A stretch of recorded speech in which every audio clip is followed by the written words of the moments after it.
Hi there, Chris here with another fresh tip for you all.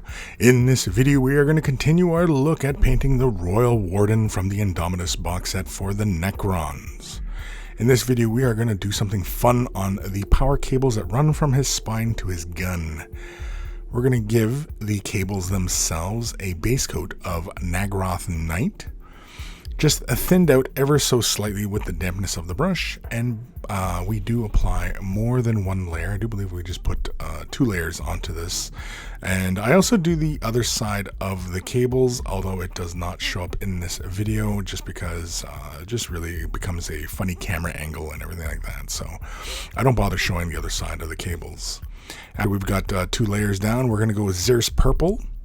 Slap that onto our palette, and we are again going to only use just the dampness of our brush to thin the color out ever so slightly. And basically what we're going to do is apply this over the majority of the middle cable, the thicker cable that kind of runs through the middle of the gun.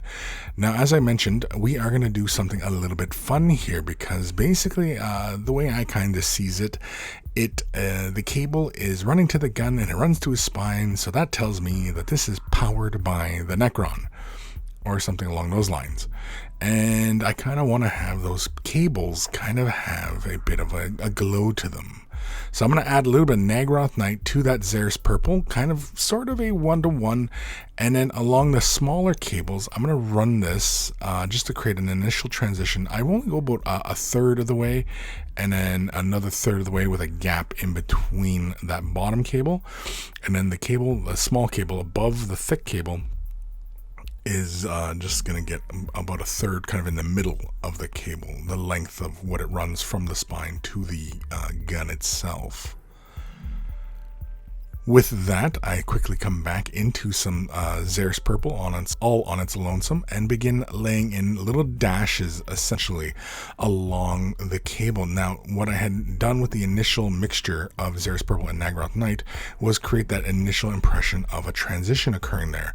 Now with Xeris Purple, I'm basically laying this on in dashes to create a bit of a pulse effect. So as you can imagine here, that's what we're going to go for here, is we're creating like this pulsing effect within the cable. Genestealer Purple's next, and I'm just going to basically continue with my little plan here. Now my goal is that with the small cables, they are going to be kind of looking like they're pulsating back to the spine, with the big thick cable pulsing towards the gun. So with that in mind, you will notice that I make the little pulses a bit brighter and bigger at the forward portion of where kind of the beginning of the pulse is, and it's where the most kind of intensity is as far as a little glow is concerned anyway. So again, we're just creating this so that it kind of has that impression, it's kind of I'm imagining it a bit like blood, where you have the blood that travels from the heart and the blood that travels to the heart, right? We're adding a little white scar to the Genestealer Purple. It's probably a little bit lighter than a 1-to-1, but mix it to whatever you want. And of course, if it's not quite dark enough, you can always add a little bit more. Now, one thing I don't show here in the video here is that I do clean up some of the little dashes I create, just because it's a little bit tricky to do it accurately on the camera here. And so I do actually pull these models a little closer to my face so I can see what I'm doing a little bit more accurately. So if any of it looks a little bit slightly different between kind of phases, that's the reason. And it looks a little neater and everything like that, just because the OCD kicks in. And so with this mixture, basically I'm concentrating more of the brighter color at the beginning of the pulse, and as you can imagine, like I said, the 2 little lines are the pulses heading back to the body. And so I want those pulses to be more intense in that direction and getting lighter out towards the gun. Again, you kind of have to imagine it. I'm not sure where I was thinking of this kind of thing, where these, the light pulses going back and forth, but imagination. A little bit more white scar. This is probably closer to a 2-to-1 or even 3-to-1. 3 white to 1 purple. And it's a very, very minimal highlight that I'm doing again. And I'm only going probably about 2 or 3 dashes backwards from the leading dash.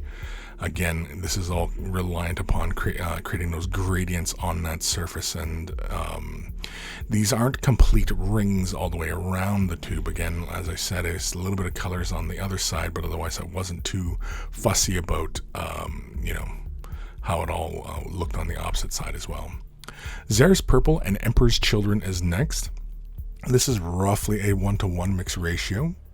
And this is going to be for our middle cable, the thicker cable. And initially I started laying these dashes down and I was like, these are a little bit small and kind of clunky. And so I just opted for flattening out the brush a little bit more, basically using pretty much the broad portion of the brush.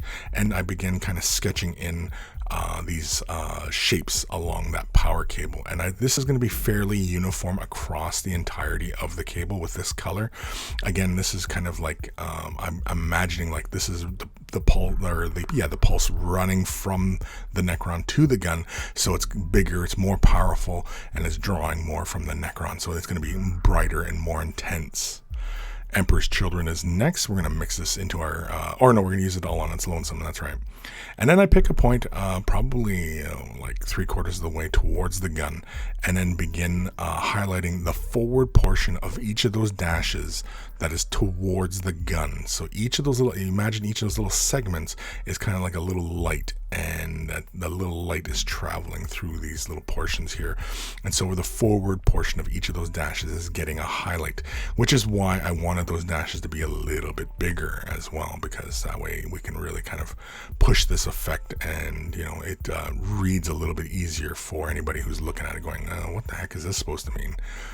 Again, I mean, this is not something you commonly see on these models, at least not to my knowledge. If you do know of anybody who did this exact same effect, please leave it down below and let me know how it looked really. Here I'm just simply reinforcing with the Emperor's Children into those dashes again on the forward portions. Again, I want more intensity, more brightness on that forward portion.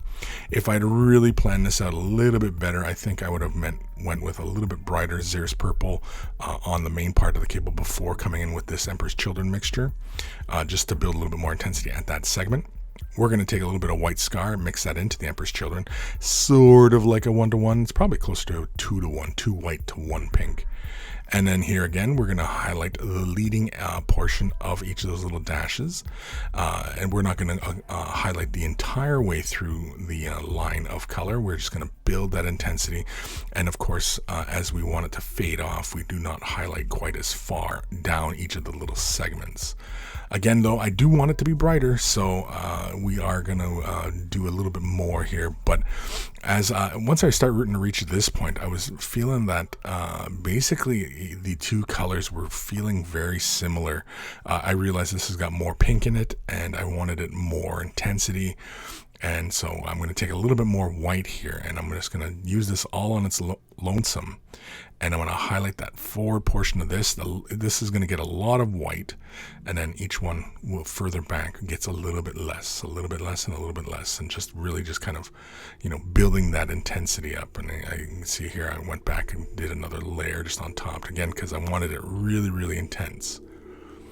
Again, once I was at this point, I was kind of, it's not really doing it for me yet, and it doesn't really tie into the rest of the model. It kind of ties into the cloak a little bit, but the intensity of the white on the small cables is just feeling a little bit lost, and so I'm going to come in with some Magos Purple. This is going to be for the smaller cables, and this is going to throw in just a little bit of that more of a magenta tone. Kind of gives a bit look like that it looks a little bit like the central cable, so it has a little bit more pinkish hue to it. And this is what I was looking for, but then I decided that once this was dry, I was going to do a couple more layers and build out that transition. So I actually lay a little bit more down towards the end of the pulse itself. Each of those little pulse gets a little bit more Magos Purple. Finally, I'm going to jump into some fluorescent pink. This is Golden High Flow, and I decide I'm just going to go for it and apply this onto the segments. I could have thinned this out but otherwise I thought, now I'll just lay this right on top and build this color and just let the transitions play and let the colors play.